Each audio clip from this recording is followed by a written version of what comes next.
In Brownsville, they call her crazy, but her father knows the tragic truth behind her weight.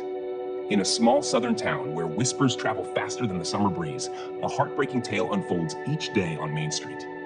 A devoted father watches as his once vibrant daughter, now lost in a decades-old promise, continues her daily ritual of waiting for a man who never existed beyond his lies. While the townspeople see only a woman trapped in delusion, her father carries the weight of a quest for justice that led nowhere, and the burden of watching his only child live in a beautiful dream he cannot bear to shatter. Welcome to X by X Confidential, where we share the most compelling and heart-wrenching stories from the American South. Today's tale hits particularly close to home, revealing the devastating impact of broken promises and a father's undying love. Before we dive in, I want to thank each of you for being part of our storytelling family.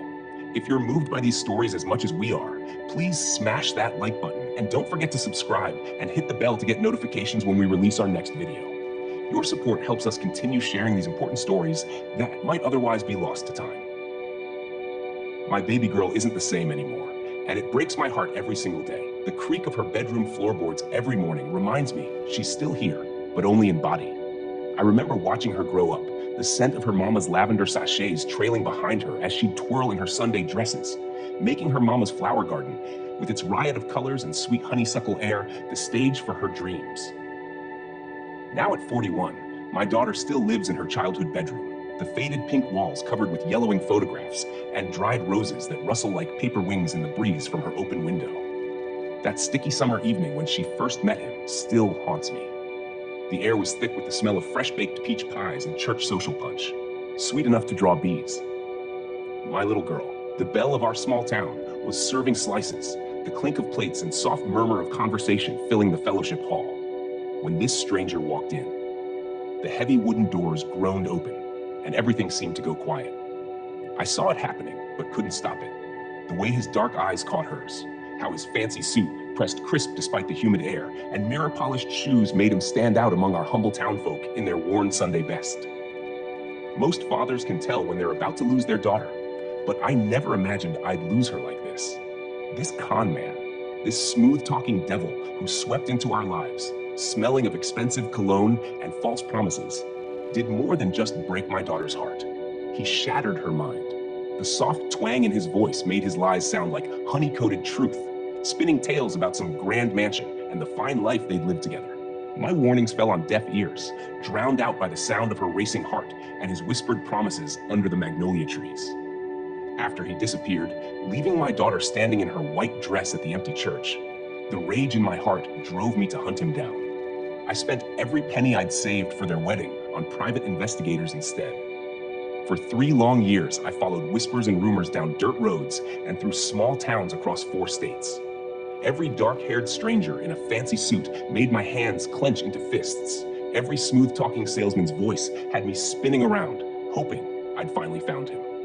The trail led me through smoky bars where I'd slam his photograph on sticky countertops, through shabby hotel lobbies where tired-eyed clerks would squint at his picture, and into countless sheriff's offices where my story was met with sympathetic but helpless shrugs. Each dead end tasted like bitter coffee and sleepless nights in roadside motels. I discovered he'd left a string of broken hearts and empty bank accounts from Mississippi to Georgia, each story echoing my daughter's tragedy in cruel harmony.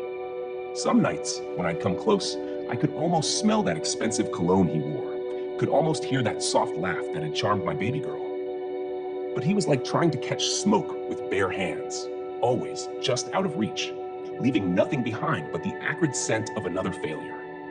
The last trace I found was in a small Carolina town, where another father told me about his own daughter, another broken promise, another mansion in the sky that never existed. Every morning now, I watch my only child go through the same heartbreaking routine, the sun barely peeking through the lace curtains her mama sewed. She carefully pins that same withered rose in her hair, the one from the bouquet she held while waiting at the church all those years ago, its petals now brittle and brown as autumn leaves. I help her smooth out her best dress, the fabric worn thin from 20 years of waiting, the buttons clicking softly as she fastens them with trembling fingers. The leather of her old suitcase, cracked and faded, creaks as she lifts it from beside her bed, its brass clasps dull from her daily touch. The floorboards of our wraparound porch groan under her careful steps as she tells me she's going to meet him downtown, that today's finally the day he's returning for her. Her kiss on my cheek still feels as light as a butterfly's wing, just like when she was little. The screen door slams behind her with a familiar bang that echoes through our too-empty house. The townsfolk's whispers follow her like autumn leaves skittering down Main Street. Their words, crazy, pitiful, such a shame, bounce off the red brick walls of the stores she passes daily. The scrape of her worn shoe heels on the concrete sidewalk keeps time with her hopeful humming, a tune from decades ago that she can't seem to forget. At sundown, I sit on our porch swing, its rusty chains squeaking out a lonely melody as I watch for her return. She'll come home tired but still holding on to her dreams, that faded rose drooping in her hair, perfuming the air with the musty scent of dried petals and lost hopes. I'll make her favorite chamomile tea, the spoon clicking against the flowered china cup her mama left us. Listen to her stories about the mansion in the sky where she swears he's waiting for her. The stairs will creak under our slow steps as I guide her to bed, just like when she was small. Then I'll go to my room, take out her mama's old Bible, its leather cover smooth from years of prayers, and add my own desperate whispers for a miracle I know won't come.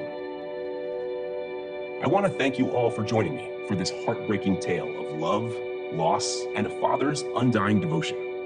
Stories like these remind us of the power of family bonds and the lasting impact our actions can have on others. What would you do if you were in this father's shoes? Leave your thoughts in the comments below. Don't forget to hit that like button and subscribe to X by X Confidential for more powerful Southern stories. Ring that bell to make sure you never miss an upload. Until next time, remember that sometimes the strongest love stories aren't about romance at all.